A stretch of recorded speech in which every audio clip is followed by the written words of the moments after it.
Let's now talk about the red-black trees, which are the balanced binary search trees. As we know, in a binary search tree, the values in the left subtree of a node are lesser than the node, and the values in the right subtree of a node are greater than the node. The height of a binary search tree containing a set of keys highly depends on the insertion order of the keys. For example, if the keys are inserted in the ascending or descending order of their values, the height of the resultant binary search tree is order of number of nodes in the tree. This is very high compared to the balanced binary search tree, wherein we try to pack a set of keys using minimum height log n, where n is number of nodes in the tree. One such implementation of balanced binary search tree is AVL trees. As we know, in an AVL tree, the height difference between the two subtrees of a node cannot be more than 1. This permits the AVL trees to store or pack n nodes in the height of order of log n in worst case. When a node is inserted or deleted in an AVL tree, the height balance is assessed while moving upwards in the tree starting from the operation position, and the balance violations are tackled using one or more rotations. The worst case time complexity of finding unbalanced nodes is proportional to the height of the AVL tree, or is order of log n, where n is number of nodes in the AVL tree. Further, the rotation requires constant number of link or pointer updates, and its time complexity is order of 1. Hence, every insertion or deletion of a node incurs an additional cost of order of log n in worst case. Red-black trees permit larger imbalance of height and requires fewer rotations compared to AVL trees. This results in significant saving when insertion or deletion of nodes are more frequent. This relaxed height constraint is enforced using a defined set of properties. Every red-black tree or RB tree satisfies the following properties. Every node is colored either red or black.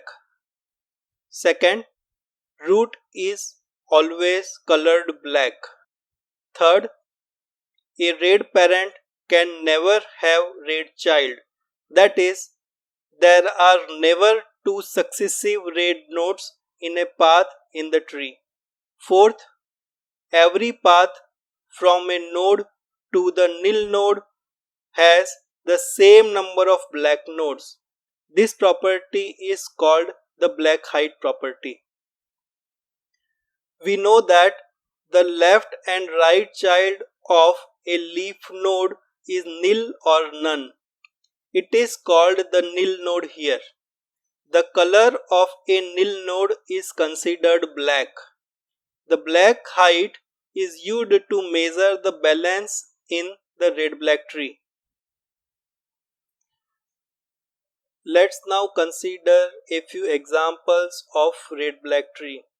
Every circle represents a node, and the color of a node is the same as its text color.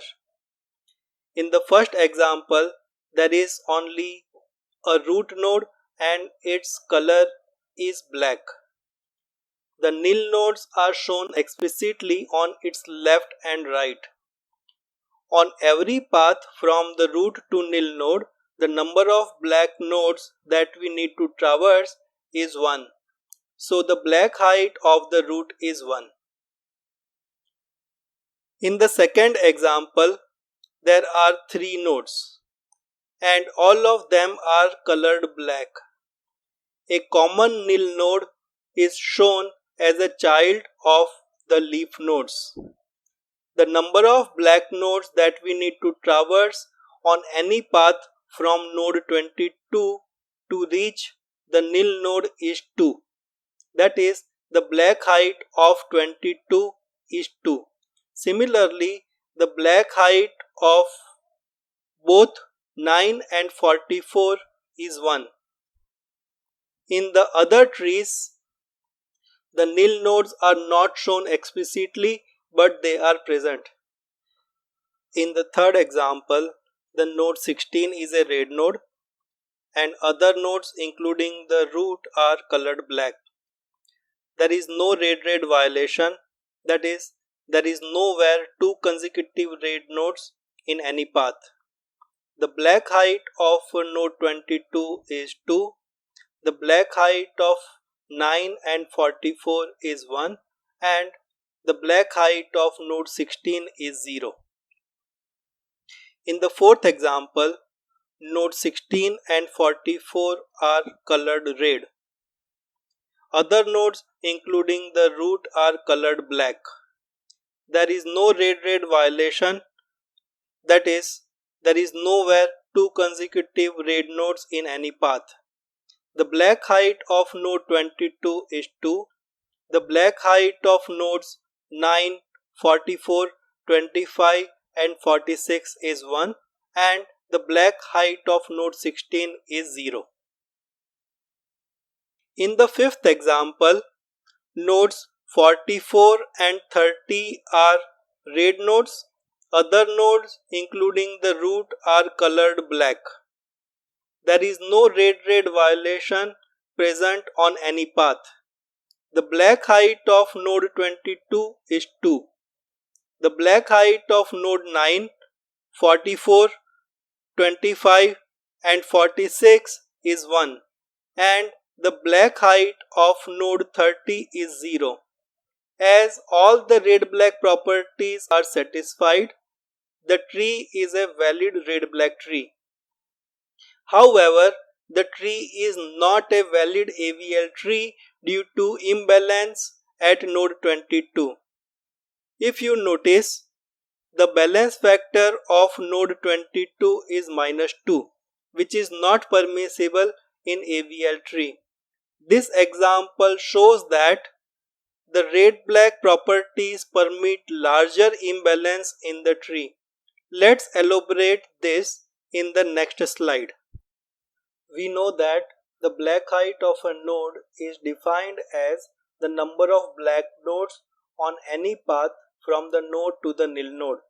Accordingly, if we define the height of a node as the maximum number of nodes on a path from the node to the nil node, the height of a node can be twice as large as the black height of the node.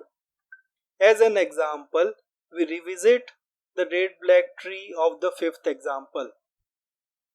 Here, the black height of node 22 is 2.